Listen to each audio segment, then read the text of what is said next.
কেমন আছেন সবাই? আশা করি ভালো আছেন। আজকের প্রথম আলো রিভিউতে আমি হাজির হয়েছি প্রথম আলো নিয়ে। দেখেন আজকে শনিবার ৭ সেপ্টেম্বর ২০২৫। আজকের টাইটেল যে নিউজটা আছে হেডলাইনটা খুবই গুরুত্বপূর্ণ। এটা একটু আমাদের মোটামুটি ভালো করে বুঝতে হবে। বিশেষ করে যারা 45 ভাইবা দিচ্ছেন বা 47 এর জন্য আগাবেন। ঠিক আছে? সো দেখেন যে নির্বাচন না হলে ঝুঁকিতে পড়বে জাতীয় নিরাপত্তা। এটা নিয়ে আমরা আলোচনা করব। সো আগে ফার্স্ট পেজে অন্য টপিকগুলো দেখে আসি, কারণ এটা আপনার অন্য পেজ থেকে পড়তে হবে। ডাকসু নির্বাচনে সাম্প্রতিক সময় ফেসবুকে দেখা গেছে যে আপনার ব্যালট নিয়ে বিতর্ক সৃষ্টি হয়েছে। নীলক্ষেতের একজন দোকানদারের কিছু কোটেশনও ছাপা হচ্ছে, প্রচার হচ্ছে ফেসবুকে। যদিও ঢাকা বিশ্ববিদ্যালয় বলছে যে যেই মানের ব্যালট তারা ইউজ করেছে সেটা হচ্ছে নীলক্ষেতে ছাপানো সম্ভব না। এটা আসলে আমার খুবই একটা লেম লজিক মনে হয়েছে। কারণ সাম্প্রতিক সময়ের আগে আমরা দেখছি যে আপনার ঢাকা বিশ্ববিদ্যালয়ের সার্টিফিকেটও আপনার খুবই হাই কোয়ালিটির সার্টিফিকেটও আপনার দেখা নীলক্ষেত থেকে বানায় ফেলছিল এবং পুলিশ ধরছিল। সো নীলক্ষেতে হয় না এমন কিছু আসলে আমার বিশ্বাস হয় না আর কি। তো যদি এই ডাকসু নির্বাচনটা আসলেই কোনো চুরিচামারি হয়ে যায়, ব্যাপারটা আসলে খুবই প্যাথেটিক হবে এবং এটা আমাদের জন্য খুবই লজ্জাকর হবে। এবং এই নির্বাচনের সাথে যারা জড়িত ছিল এবং হচ্ছে ভিসি সহ সবাইকে আসলে পানিশ করা উচিত। আসলে এটা শুধু শিক্ষক বলে ছেড়ে দেওয়ার কোনো সুযোগ নেই। তবে বিতর্ক সৃষ্টি হইলেই যে সেটা সত্য হবে ওটা এরকম না, স্যাররা সঠিকও হইতে পারে। তো আমার মনে হচ্ছে যেহেতু একটা কথা উঠছে, এটাকে অবশ্যই খুবই খুবই খুবই আপনার নিউট্রাল কাউকে তদন্ত করতে হবে। যেহেতু ডাকসু আপনার ঢাকা বিশ্ববিদ্যালয় নিজে একটা ইন্টারেস্ট পার্টি। সো আপনার ডাকসু সন্দেহ বা আপনার যে ইস্যুটা হচ্ছে সেখানে ডিউকে ছেড়ে আপনি থার্ড কোনো পার্টি দিয়ে ব্যাপারটা আপনার জাজ করতে হবে। আর নয়তো কনফ্লিক্ট অফ ইন্টারেস্ট রয়েই যাবে। আমাদের ভোকাব ব্যাচ সবসময় চলমান থাকবে ইনশাল্লাহ। এটা এখানে হচ্ছে আমাদের আপনার ফ্যানোমের ভোকাবটা কমপ্লিট করা হবে, প্রতিদিন ডেলি স্টার ভোকাব দেওয়া হবে এবং পরীক্ষাও নেওয়া হবে। যদিও পরীক্ষা নেওয়াটা হচ্ছে আমাদের এটা কিন্তু এক্সট্রা একটা ফ্যাসিলিটি। তো স্টিল আমরা দিচ্ছি আর কি। ওয়ান প্লাসের ভোকাব বইটার ভোকাব অংশ শেষ করা হবে, ডেলি স্টার প্রথম আলো পত্রিকার পিডিএফ দেওয়া হবে। পার ডে হচ্ছে 1 টাকা 10 পয়সার মতো এটা ফি, এবং আমরা 3 মাস একসাথে ভর্তি নিচ্ছি, সেটা হচ্ছে 100 টাকা। সো ডিটেলস হচ্ছে ভিডিও ডেসক্রিপশনে পেয়ে যাবেন। এখন দেখি আমাদের প্রথম নিউজে আসি। নির্বাচন না হলে ঝুঁকিতে পড়বে জাতীয় নিরাপত্তা। সবাই নির্বাচন চাচ্ছে, আমি ঠিক বুঝলাম না নির্বাচন চাচ্ছে না কে কে। এই সরকার নির্বাচন জিতে যাচ্ছে, বিএনপি নির্বাচন চাচ্ছে, এনসিপি নির্বাচন চাচ্ছে, জামাত নির্বাচন চাচ্ছে, মানে দেশে তো তাহলে বাকি কেউ নাই যারা নির্বাচন চাচ্ছে না। তো সেক্ষেত্রে ঠিক নির্বাচন না হওয়া নিয়ে এত আলোচনা হচ্ছে কেন? হয়তো এখানে অনেক আপনার সিক্রেট কিছু ঘুরতেছে বা হয়তো আমরা জানি না। বাট আমি এটা বললাম না যে নির্বাচন না হওয়া নিয়ে এত টেনশন করতেছে কেন, যেহেতু সবাই নির্বাচন চাচ্ছে, যে দিবে সেও চাচ্ছে, যে করবে সেও চাচ্ছে, এভরি ওয়ান নির্বাচন চাচ্ছে। তাহলে বারবার হচ্ছে নির্বাচন না হওয়া নিয়ে আলোচনা হচ্ছে কেন? এটা বিশাল বড় একটা একটা একটা সাক্ষাৎকার যেটা হচ্ছে আপনার প্রথম আলো নিয়েছে। উনি অনেক কথা বলছে, কিন্তু ওই কথার মধ্যে এই লাইনটাই কেন আপনার ডেইলি স্টার আপনার টাইটেলে নিয়ে আসছে, হেডলাইন নিয়ে আসছে এবং সেটা একদম মেজর হেডলাইনে ঢুকাই দিচ্ছে? এটা আমি বললাম না। এখানে ডেইলি স্টার প্রচুর একটা স্টেক খেলতেছে, এটা বোঝা যাচ্ছে, এটা না বোঝার কিছু নাই। ডেইলি স্টার সবসময়ের মতো, সরি প্রথম আলো সবসময়ের মতো হচ্ছে আপনার একটা একটা বুদ্ধিজীবী পালে, এটাকে বলা যায় আর কি। এটা একটা অভিযোগ থাকে আর কি। তো তারা কিন্তু একদম বুদ্ধিজীবী মহলটাকে কন্ট্রোল করে, লিড করে এবং ওদের ফিলোসফিটাকে এক্সপান্ড করতে চায়। ওদের ওদের প্রকাশনী আছে ওদের পত্রিকার মাধ্যমে। তো এখানেও হয়তো প্রথম আলো কিছু একটা চাচ্ছে কি না এটাও গুরুত্বপূর্ণ। এবং 5ই আগস্টের পরে কিন্তু প্রথম আলো নিয়ে প্রচুর কথাবার্তা উঠছে। প্রথম আলোকে বয়কট, হামলা টামলার কথাবার্তা হচ্ছিল আর কি। আমরা সবাই কিন্তু তখন বলেছিলাম আর কি যে এই কাজটা করা যাবে না। আবার তখন যেভাবে আমরা প্রথম আলোকে প্রোটেকশন দিচ্ছি, আবার প্রথম আলোর উচিত তাদের চরিত্র চেঞ্জ করা। তারা যদি আগের চরিত্র বজায় রাখে তাহলে কিন্তু ব্যাপারটা বিট্রে হয়ে যাচ্ছে। যাক, আসলে আমরা একটু পড়ি এটা। যে আলিডিয়াস স্যার বলেছেন যে আশা করি পারবো সনদ বাস্তবায়ন প্রক্রিয়া শেষ করতে, কারণ হচ্ছে এখন আর সনদ নিয়ে আলোচনা হচ্ছে না, আলোচনা হচ্ছে বাস্তবায়নের প্রক্রিয়া নিয়ে, কারণ আলোচনাটা শেষ এবং টোটাল হচ্ছে তারা 84 সম্ভবত। হ্যাঁ, এখানে এটা একটু গুরুত্বপূর্ণ। হ্যাঁ, 84টা সংস্কার প্রস্তাব তৈরি করেছে, ঠিক আছে, 84টা, এটা গুরুত্বপূর্ণ আমাদের জন্য। দেখেন যে প্রথম আলো একটা কোশ্চেন ছিল, বিশেষজ্ঞদের একটা সুপারিশ আপনারা সর্বশেষ আলোচনার দিন দলগুলোকে দিয়েছিলেন, সেখানে বলা হচ্ছে কি সংবিধান আদেশ এবং পরবর্তী সময়ে ওই আদেশ নিয়ে গণভোট হতে পারে। ধরেন একটি সংবিধান আদেশ হলো, তার মানে সংবিধান সংশোধন হয়ে গেল, সংসদ হয়ে গেল দ্বিকক্ষ বিশিষ্ট। আবার ভোট করলাম, এখন সংসদ নির্বাচনের দিন গণভোট যদি কোনো কারণে সংবিধান আদেশ পাশ না হয়, তাহলে জাতীয় নির্বাচনের সাংবিধানিক ভিত্তি কোথায় থাকবে?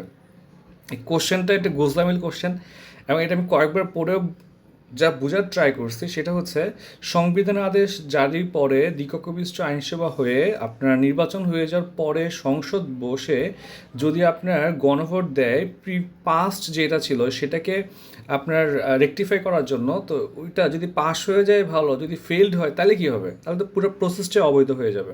এই কোশ্চেনটা সম্ভবত প্রথম আলো করা ট্রাই করছে। আসলে আমরা একটু আগে এটা নিয়ে একটু ডিসকাশন করে আসি, ব্যাপারটা খুবই গুরুত্বপূর্ণ। এখানে আলী রিয়াজ স্যার প্রথমত যে পয়েন্টটা নিয়ে আসছে ভাই, প্রথমত আলী রিয়াজ স্যার হচ্ছে রেগে গেছে, ওনার অ্যাঙ্গার ইস্যু দেখা গেছে। সেকেন্ডে হচ্ছে লজিকের কোনো কনসিস্টেন্সি নাই, সামহাও হয়তো ওনারা আগাইতে পারতেছেন। আর উনি কিছু কিছু এই উত্তরে কিছু এমন কিছু লজিক ইউজ করছে যেগুলো আসলে খুবই খুবই ছোটো মানের লজিক মনে হয়। মানে আপনার আলী রিয়াজ স্যারের সাথে যে লজিকটা যায় না মনে হয় আর কি আমার। ওনাকে তো আপনারা সবাই চিনেন বা বইটি পড়ছেন। যাক, এখন উনি হচ্ছে যেটা বললো যে শুরুর দিকে যে আপনার আলী রিয়াসত বলছে আপনারা ধরে নিচ্ছেন যে গণভোট এটা পাস হবে না। 1790 থেকে শুরু করে 2016 সাল পর্যন্ত পৃথিবীতে যতগুলো গণভোট হয়েছে 800-এর বেশি, তাতে মাত্র 6% ক্ষেত্রে গণভোট ফেল করছে। মানে উনি 94% যেহেতু গণভোট পাস করছে, সেহেতু হচ্ছে উনি গণভোটের পক্ষে আছে। উনি ধরেই নিচ্ছে যে গণভোটে ওনারা যেটা করে যাচ্ছে সেটাই ঠিক হবে। এখন কথা হচ্ছে, আবার এই যে আলী রিয়াজ স্যার বলেন, ফরহাদ মাজার বলেন, তারা আবার আপনার যে বাংলাদেশে পাঁচটার মতো গণভোট হয়েছে আগে, সেই গণভোটগুলোর কিছু কিছু গণভোট যে অবৈধ, সেখানে কারচুপি হয়েছে, উনি সেটাকে তখন সেটা বলে। আবার ওই কারচুপি হওয়ার পরেও সেই সাকসেসটাকে উনি আবার কাউন্ট করতেছে। মানে এখানে একটা স্ববিরোধিতার একটা প্লট আমরা দেখতে পাই আর কি। যে আমার হচ্ছে এটা খুব একটা ভালো মনে হয় না উদাহরণটা, আপনার লজিকটা। আরেকটা ইস্যু হচ্ছে 94% না হয় আপনি ভাবলেন যে এটা হয়ে যাবে, বাট 6%ও যদি এটা বিফল হয়, কারণ আলটিমেটলি ডিসিশন নেবে জনগণ।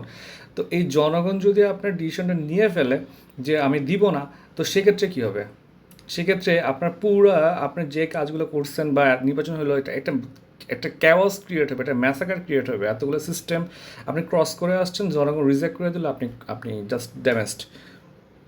যাই হোক, আমার হচ্ছে টোটাল ক্যাওটিক মনে হচ্ছে, মানে ওনারা যেটা করতেছে ক্যাওটিক মনে হচ্ছে। ওনার বক্তব্যটা আমার মনে হয় খুব একটা সুন্দর হয় না আর কি, আপনারা পড়ে দেখেন পার্সোনালি। এখন দেখেন, দ্বিকক্ষ বিশিষ্ট আইন সংসদ সামনে রেখে আমরা নির্বাচন করেছি। যেমন এখন চাইলে আমরা দ্বিকক্ষ বিশিষ্ট সংসদে নির্বাচন করতে পারবো না, সংবিধানের আদেশ কার্যকর হলে তা দ্বিকক্ষ হয়ে যাবে, গণভোটে সেটা পাশ না হলে সংসদের বৈধতা কী? এই যে এটাই এতক্ষণ ব্যাখ্যা করলাম আর কি। এখানে শুধু প্যাচাইছে, উনি অকারণে প্যাচাইছে, যার কোনো প্রয়োজন ছিল না। যাই হোক, দেখেন, একটা প্রশ্নের জবাবে আলী রিয়াজ স্যার বলেন যে এগুলো বাস্তবায়নের ক্ষেত্রে রাজনৈতিক দলগুলোর মধ্যে আমার ধারণা পরবর্তী সময় আলোচনার একটা স্কোপ থাকছে, এটা কমিশনের উদ্যোগ না, নিজেদের মধ্যে থেকে। আরেকটা বিষয় হচ্ছে যে জনগণের প্রত্যাশা। উনি বলছে যে আপনাকে বিবেচনা করতে হবে জনগণের প্রত্যাশাকে, রাজনৈতিক দলগুলো জনগণের প্রত্যাশাকে রিফ্লেক্ট করে। এখন দেখেন, এটা একটা মজার ব্যাপার যে আপনি জনগণের প্রত্যাশা এবং রাজনৈতিক দল এই দুটার মধ্যে কিন্তু বর্তমানে একটা তফাৎ আছে, যেহেতু আপনি বলতেছেন যে নিয়ার 20 ইয়ার্স বা 15 ইয়ার্স বা 12 ইয়ার্স নির্বাচন হচ্ছে না। তো জনগণের কত পার্সেন্টকে আপনি প্রতিনিধিত্ব করেন, এই কোশ্চেনটা কিন্তু প্রথম আলো নিয়ে আসছে। এখন দেখেন, আবার দেখেন, এইখানে এই ব্যাপারটাতে উনি স্ববিরোধিতার আরেকটা জায়গা সৃষ্টি করছে আলী রিয়াজ স্যার। দেখেন, খুব মজা পাবেন এটা পড়ে। দেখেন, আরেকটা বিষয় হচ্ছে বিবেচনা করতে হবে, সেটা হচ্ছে জনগণের প্রত্যাশা। রাজনৈতিক দলগুলো জনগণের প্রত্যাশাকে রিফ্লেক্ট করে। 1990 সালে গণঅভ্যুত্থানের পর বাংলাদেশের বিশাল সংখ্যক মানুষ মনে করেছিল দেশে রাষ্ট্রপতি শাসিত ব্যবস্থা থাকা উচিত। মানে জনগণ রাষ্ট্রপতি শাসিত সরকার ব্যবস্থা থাকার পক্ষে ছিল জনগণ। তার প্রমাণ হচ্ছে তারা বিএনপিকে ভোট দিয়েছিল, বিএনপির ম্যানিফেস্টোতেও ছিল হচ্ছে রাষ্ট্রপতি শাসিত সরকার ব্যবস্থা থাকবে। কিন্তু দেখা গেছে বিবেচনার বাইরে গিয়ে যখন লোকজন বলেছে যে আমরা পার্লামেন্টারি সিস্টেম চাই, সিভিল সোসাইটি চেয়েছে, বিরোধী দল চেয়েছে, অন্যান্য নাগরিকরা চেয়েছে, দেখেন, তখন বিএনপি পার্লামেন্টারি সিস্টেমে গেছে 12তম সংশোধনের মাধ্যমে। এখন আমার কথাটা হচ্ছে, এখানে একটা ঝামেলা ক্রিয়েট করে ফেলছে। উনি প্রথমে বলছে যে জনগণও চায় নাই, জনগণ পার্লামেন্টারি ব্যবস্থা চায় নাই, জনগণ চাইছে প্রেসিডেন্সিয়াল রাষ্ট্রপতি শাসিত ব্যবস্থা চাইছে। আবার পরবর্তী সময়ে হচ্ছে আপনার সিভিল সোসাইটি, বিরোধী দল, ওরাই মূলত মেন, ওরা আবার চাইছে পার্লামেন্টারি। অন্যান্য জনগণ আছে, অন্যান্য জনগণ বলতে কী বোঝাচ্ছে এটা ঠিক ক্লিয়ার না। এটা কি হোল জনগণকে বোঝাচ্ছে? জনগণের প্রত্যাশা না আপনি হচ্ছেন খুব একটা ওয়ার্কআউট করে না। যেমন ধরেন জনগণ 2018 সালেও 2008 সালেও প্রত্যাশা করছিল একটা ফেয়ার ইলেকশন, এবং 8 থেকে আপনার 2025 পর্যন্ত হচ্ছে তারা একটা ফেয়ার ইলেকশন প্রত্যাশা করছিল। এখন এই প্রত্যাশাটা বাস্তবে রূপান্তর করতে আপনাকে মোটামুটি কত বছর লাগছে? 17 বছর লাগছে। মানে এই জনগণের প্রত্যাশা এটা সবসময়ের জন্য সঠিক, যে জনগণ কী প্রত্যাশা করে এটা ইমিডিয়েটলি হচ্ছে আপনি কোনো ধরনের ফিডব্যাক পাবেন না। এটা পাইতে হলে আপনাকে একটু টাইম দেওয়া লাগে, সেটা 20 বছরের কাছাকাছি। যখন একটা জেনারেশন আপনার আপনার পরিস্ফুটিত হয় সেটা হচ্ছে 18 থেকে 20 বছর বা বাংলাদেশে 17 বছর। ঠিক আছে? তো দেখেন যে আবার 2001 সাল থেকে যদি আপনি কাউন্ট করেন 25 বছর লাগছে, কারণ সরি 2006 সাল থেকে যদি আপনি কাউন্ট করেন প্রায় 21 বছর লাগছে। মানে একটা জেনারেশন তখন হচ্ছে ইয়ুথ হচ্ছে। এখন ওনারা এই আলী রিয়াজ স্যাররা হচ্ছে মূলত সিভিল সোসাইটিতে বিলং করার কারণে ওরা সিভিল সোসাইটিকে খুব বেশি মাত্রায় প্রায়োরিটাইজ করে ফেলে, এবং আমার মনে হয় জনগণের চেয়ে উপরে করে ফেলে। ওরা ধরেই নেই যে জনগণ হচ্ছে অশিক্ষিত, জনগণ পড়াশোনা জানে না, জনগণ অনেক কিছুই জানে না। সো সিভিল সোসাইটি একমাত্র যারা জনগণের পক্ষে কথা বলে, সো সিভিল সোসাইটি কথা বলে রাইট, এবং সিভিল সোসাইটি রাইট হইতে হইতে এমন অবস্থা হয়ে যায় যে তারা একসময় মনে করে যে জনগণই রং। এইটা হচ্ছে এরকম একটা দমভুক্তি মনে হয়েছে আর কি। সামনে আরও পাবেন, সিভিল সোসাইটিকে খুব আপারে নিয়ে আসছে। এখন কিন্তু বাংলাদেশ শাসন করতে সিভিল সোসাইটি, আপনি একটা মানুষকে দেখেন যে সিভিল সোসাইটি বিলং করতো না, ঠিক আছে, এবং বাংলাদেশ কিন্তু খুবই পুয়ারলি আগাচ্ছে, এটা আপনাকে মানা লাগবে, ঠিক না? বাংলাদেশ ইকোনমিতে পুরোলি আগাচ্ছে, বাংলাদেশে এখনও টাকা পাচার হচ্ছে, প্রথম আলোতে আসছে, গতকাল প্রথম আলোতে আসছে, আপনারা হয়তো পড়ছেন। এখনও আপনার ম্যানেজমেন্ট ঠিক নাই, আপনার ইকোনমি ঠিক নাই, তারপর পলিটিক্যাল স্ট্রাকচার ঠিক নাই, আপনার সিকিউরিটি নাই, ঠিক আছে? আপনি আজকে পত্রিকা ঘাটবেন, দেখবেন কয়েকটা রেপের কাহিনী আসছে। কালকে ফেসবুকে দেখা যাচ্ছে আপনার ফকিরাপুরের আশেপাশে একজন প্রফেসরের বাসায় একটা কলেজের মেয়েকে, চট্টগ্রামের মহসিন কলেজের মেয়েকে রেপ করে মেরে ফেলা হয়েছে। আপনি জাস্ট ঘাটবেন, দেখবেন হচ্ছে প্রচুর রেপ কাহিনী। তা এই যে দেখেন, এই যে দেশের সার্বিক এগুলো কিন্তু যদি আপনি বিচ্ছিন্ন ঘটনা বলতে পারেন, বাট এগুলো মূলত সার্বিক একটা অনিরাপত্তাকে আপনার ডিনোট করে।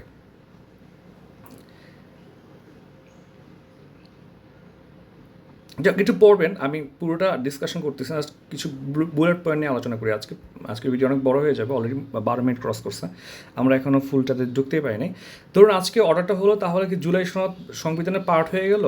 এখন দেখেন পার্ট হওয়ার বিষয়টাতে কিন্তু লেখা আছে পরবর্তী সময় এটা একটা দেখেন কার্যকর হচ্ছে এই অর্থে যে আপনি এর অধীনে অন্তর্ভুক্ত যে বিষয়গুলো আছে সেগুলোর যে অঙ্গীকার সেগুলো বাস্তবায়ন করা হচ্ছে। ফলে কালকে যে একেবারে সংবিধান পরিবর্তিত হয়ে যায় এমন কোনো চিন্তা করা মানে নেই। দেখেন এইখানেও কিন্তু একটু স্ববিরোধিতা আছে। আপনি যখন একটা আদেশ জারি করে ফেলবেন তখন এটা কার্যকর, মানে এটা হচ্ছে এটা মূলত আইনে চলে আসবে। কার্যকর হইতে একটু সময় লাগবে, কিন্তু আপনার প্রসেসে থাকতে হবে, কিন্তু আপনি সেটা বিরুদ্ধে যেতে পারবেন না। যেমন ধরুন বাংলাদেশের সংবিধান কার্যকর হওয়ার পর থেকে 77টা এখনও কার্যকর হয় না, কিন্তু সবাই বলে এটা কার্যকরের পক্ষে আছে, পক্ষে থাকতে হবে, প্রসেসে থাকতে হবে, কিন্তু আপনাকে বাতিল করতে পারবেন না। এখন দেখেন যেভাবেই বলুক, জুলাই সনদ নিয়ে যদি এরকম একটা আদেশ অন্তর্বর্তী সরকার বাস্তবায়ন করে তাহলে কি এই সরকারের অধীনে জাতীয় নির্বাচন করা যাবে? কারণ জুলাই সনদের তত্ত্বাবধায়ক সরকারের অধীনে নির্বাচনের কথা বলা আছে, কিন্তু এই সরকার নিজেকে তত্ত্বাবধায়ক সরকার না বলে অন্তর্বর্তীকালীন সরকার বলে। এই একটা মারাত্মক পয়েন্ট নিয়ে আসছে। দেখেন এই সরকার নির্বাচন করতে পারবে 106 সংবিধান 106 অনুচ্ছেদের কারণে, আরেকটা হচ্ছে মোরাল, ঠিক আছে, পলিটিক্যাল যদি দেখেন তাহলে এই সরকারের সবচেয়ে বড় বৈধতা কোথায়? এখন দেখেন 106-এর আন্ডারে যে নির্বাচন, 106-কে ওনারা এত বেশি প্রায়োরিটাইজ করতেছে, আমার মনে হয় 106টা এত বেশি পাওয়ারফুল না, উনি যেভাবে ওনারা ব্যাপারটাকে ইউজ করতেছে, কিছু হইলেই দেখবেন সবখানে 106-কে টান দিচ্ছে। 106 হচ্ছে শুধুমাত্র একটা উপদেষ্টামূলক এখতিয়ার হাইকোর্টের, সারা হচ্ছে একটা নিজস্ব মতামত দিতে পারবে, ওই মতামত আপনি মানতেও পারেন, নাও মানতে পারেন, মানতে বাধ্য না। কেমন তো আপনি 106-কে এমনভাবে ইউজ করতেছেন মনে হচ্ছে মানে 106 হয়ে গেছে, মানে এক নম্বর একটাই মাত্র আপনার অনুচ্ছেদ আছে, সেটা হচ্ছে 106। আর মোরাল বিষয় হচ্ছে মোরাল ব্যাপারটা কিন্তু person to person, party to party, level to level, class to class vary করে। হ্যাঁ, এখন হচ্ছে ধরেন হচ্ছে আলী রিয়াজ স্যারের যে মোরাল, এটা ধরেন আপনার যে মোরাল কিংবা আমার যে মোরাল সেটা এক হবে না। আবার দেখেন জামাতের যে মোরাল, বিএনপির যে মোরাল, আওয়ামী লীগের যে মোরাল কিন্তু ম্যাচ করবে না। সো এটাকে হচ্ছে আপনি বৈধতা কাউন্ট করতে পারবেন না। দেখেন আমি সরকারের বৈধতার কথা বলছি না, যেহেতু একটা অর্ডার করে ফেলেছেন জুলাই সনদ কার্যকর, সেখানে বলা হয় তত্ত্বাবধায়ক সরকারের অধীনে জাতীয় নির্বাচন হবে। এখন এই সরকার তো তত্ত্বাবধায়ক সরকার নয়, তাহলে তারা কি নির্বাচন করবে নাকি আরেকটা তত্ত্বাবধায়ক সরকারের গঠনের জন্য নির্বাচন করতে হবে? উনি বলছে যে না, লাগবে না, এই কারণে যে এটার মধ্যে আপনি বলেছেন এটা ভ্যালিডেট, এটা হচ্ছে অনেক কপ মার্কস পড়ে নেন। যাক, পরে দেখি আমরা লাস্ট টপিকটা দেখি। আসলে অনেক টপিক, এটা এটা এটা আসলে অনেক স্টাডি করার ব্যাপার আছে, আপনি যদি পরে অনেক কিছু বুঝতে পারবেন। যেমন হচ্ছে আপনার 30টা দল আপনার আগে অতীতে সংসদের প্রতিনিধিত্ব ছিল না, তাহলে কত শতাংশ জনগণ প্রতিনিধিত্ব হচ্ছে, মানে রাজনৈতিক দলগুলোর সাথে যে আপনারা বসতেছেন তার মধ্যে 30টা দল আসলে প্রতিনিধিত্বই করে না জনগণের, বা আগে মাত্র হয়েছে। তো ও আপনি কেমনে বুঝবেন ওদের জনসমর্থন আছে কিনা? যে উনি বলছে হচ্ছে এটা আসলে কোনো ফ্যাক্ট না, আসলে ওনাদের পক্ষে আর কিছু করারও নাই, ওনাদের যে অবস্থা, ওনাদের আসলে মানে আর কি করবে। যে পার্সেন্টেজ হিসেবে যাবেন না, গত নির্বাচনে কত পার্সেন্ট, যাক একটু পড়লেন আর কি, হ্যাঁ এটা নিয়ে ডিসকাশন না করি আমি আগেই। তাহলে আমরা সেকেন্ড পেজে আসি, দেখেন সেকেন্ড পেজে ছিল হচ্ছে সংস্কার ঠিক কোথায় কোন জায়গায় হবে তা পরিষ্কার নয় বলেছে আনু মোহাম্মদ স্যার। ঠিক আছে, ওনারা দেখা যাচ্ছে আপনার প্রথম আলো ফিডেড আপনার বুদ্ধিজীবী। এরপরে দেখেন যে আপনার এই যে আপনার ইউএনএ গেল আমাদের প্রধান উপদেষ্টা, তিনি ইউএনএ যাওয়ার সময় বিশাল একটা বহর নিয়ে গেছে।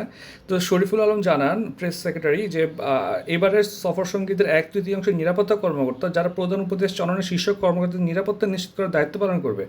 বাইরে ভাই এখন উনি বলতে হচ্ছে আপনার 62 জন, তাহলে 62-র 1/3 হচ্ছে কত, 20 জন, অ্যারাউন্ড 20 জন হচ্ছে নিরাপত্তা কর্মকর্তা, যদি ওনাদের কথাই সত্যি হয়। তো এই 1/3 থাকার পরেও আপনার এই যে ধরেন হচ্ছে যারা, হ্যাঁ আমাদের এনসিপি নেত্রী, তারপর বিএনপি নেতা হচ্ছে আপনার মির্জা ফখরুল, ওনাদের নিরাপত্তা দিতে পারে, ওনাদেরকে অস্ত্রব্য ভাষায় গালিগালাজ করতেছে। তারপরে হচ্ছে আপনার এনসিপি আরেকজনকে আপনার ডিম মারছে। এই নিরাপত্তা কোথায়? আপনার 1/3 নিরাপত্তার কথা বলতেছে, নিরাপত্তা দিতে পারে না। এবং মজার ব্যাপার হচ্ছে এটা নিয়ে একটা আর্টিকেল আছে, একটু পরে আপনারা দেখবেন আর কি। আমদানির 36টা টিয়া পাখির 11টা মারা গেছে চিড়িয়াখানা, এটা পড়তে পারেন, এটা বিশাল কাহিনী হয়ে গেছে মানে পাখি নিয়ে, এবং পাখিগুলো হচ্ছে আপনার আনা বৈধ না। এখানে একটা কনভেনশন আছে, এটা আমি জানতাম না, এটা আপনারা নোট করে রাখতে পারেন, পরীক্ষায় চলে আসতে পারে, এটা একটা স্টাডি করতে পারেন আপনারা। The convention on international trade in endangered species of wild fauna and flora, তো এটা হচ্ছে পড়তে পারেন। তো হচ্ছে CIT, তারপরে হচ্ছে আপনার TES, ঠিক আছে। তো এটা একটু পড়বেন আপনারা, কেমন ঘাটবেন, পারলে আমিও ঘেটে দিব, আমি স্ক্রিনশট না নিই আবার ভিডিও অফ হয়ে যেতে পারে, এটা একটু ঘাটবেন আর কি, এটা নিয়ে চলে আসতে পারে। তারপর কালো ধোঁয়া নির্গমনে 7টা বাসকে জব্দ করা হয়েছে। এই পেজগুলোতে তেমন কিছু নেই, দেখেন এই যেটা বললাম আর কি, সফর সঙ্গীদের নিরাপত্তা নিশ্চিত করা হলো না কেন, এটা নিয়ে আর্টিকেল আসছে। যদিও শরীফুল সাহেব বলেছেন যে নিরাপত্তা দেওয়ার জন্য নাকি 1/3 মানুষ গেছে। যাই হোক, ইন্টারন্যাশনাল পেজে দেখি আমরা মুসলিম দেশগুলোতে বার্তা পেয়েছেন ট্রাম্প। সৌদি আরব বলেছে কিসের বার্তা পাইছে, সৌদি আরবে যত বড় কালপ্রিট, এবং ইউএই হচ্ছে একটা বড় বদমাইশ।